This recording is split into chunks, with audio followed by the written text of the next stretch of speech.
അനധികൃതമായി ഇന്ത്യയിൽ കുടിയേറിയ ബംഗ്ലാദേശികളുടെ അനൗദ്യോഗിക കണക്ക് 2 കോടിക്ക് മുകളിൽ വരും എന്നുള്ളതാണ്.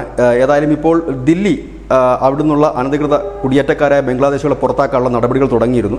ന്യൂസ് ഇന്ത്യ മലയാളം അടക്കമുള്ള മാധ്യമങ്ങൾ അത് വലിയ രീതിയിൽ റിപ്പോർട്ട് ചെയ്യുകയും ചെയ്തിരുന്നു. ഇപ്പോൾ പുറത്തു വരുന്നത് മറ്റൊരു വാർത്തയാണ്. അതായത് ഈ അനധികൃതമായി കുടിയേറിയ ബംഗ്ലാദേശികളുടെ കുട്ടികൾ ദില്ലി മുനിസിപ്പൽ സ്കൂളിലടക്കം പഠിക്കുന്നുണ്ട്. അവരുടെ ഒരു റിപ്പോർട്ട് എത്രയും പെട്ടെന്ന് നൽകണമെന്നാണ് പ്രിൻസിപ്പൽ സെക്രട്ടറി ഹോം ആവശ്യപ്പെട്ടിരിക്കുന്നത്.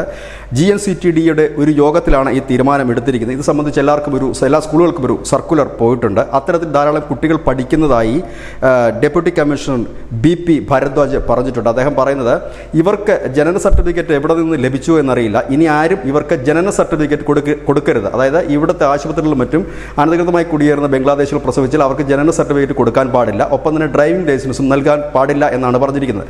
ഇത്തരത്തിൽ വ്യാജ ജനന സർട്ടിഫിക്കറ്റും ID കാർഡും ഒക്കെ ഉപയോഗിച്ചാണ് സ്കൂളുകളിൽ പോലും ഇത്തരം കുട്ടികൾ കടന്നു കയറിയിരിക്കുന്നത്. നമുക്കറിയാം ജാർഖണ്ഡിൽ ഇത്തരം കുട്ടികളാണ് ഏറ്റവും കൂടുതലുള്ളത്. ഹോസ്റ്റലുകളിൽ പോലും തദ്ദേശീയരായവർക്ക് ലഭിക്കാത്ത ഒരു സാഹചര്യം വന്നിരുന്നു. അതിനെതിരെ ABUPയും ഒക്കെ വലിയ പ്രക്ഷോഭം നടത്തിയത് ഈ കഴിഞ്ഞ കുറച്ച് ദിവസങ്ങൾക്ക് മുൻപ് മാത്രമാണ്. ഇപ്പോൾ ദില്ലിയിലും അതിൻ്റെ നടപടികൾ ആരംഭിച്ചിരിക്കുന്നു. ആ കുട്ടികളെ എത്രയും പെട്ടെന്ന് കണ്ടെത്തണം. കാരണം ബംഗ്ലാദേശികളെ പുറത്താക്കാൻ ഒരു തീരുമാനമാണ്. അതിൻ്റെ ഭാഗമായി അനധികൃത കുടിയേറ്റക്കാർ അനവധി പിടിയിലായിട്ടുണ്ട്. അനധികൃതമായി അവർ കെട്ടിയുയർത്തിയ കടകളും വീടുകളും മറ്റും കഴിഞ്ഞ ദിവസങ്ങളിലെല്ലാം ബുൾഡോസർ ഉപയോഗിച്ച് ഇടിച്ചു നിരത്തുകയും ചെയ്തിട്ടുണ്ട്.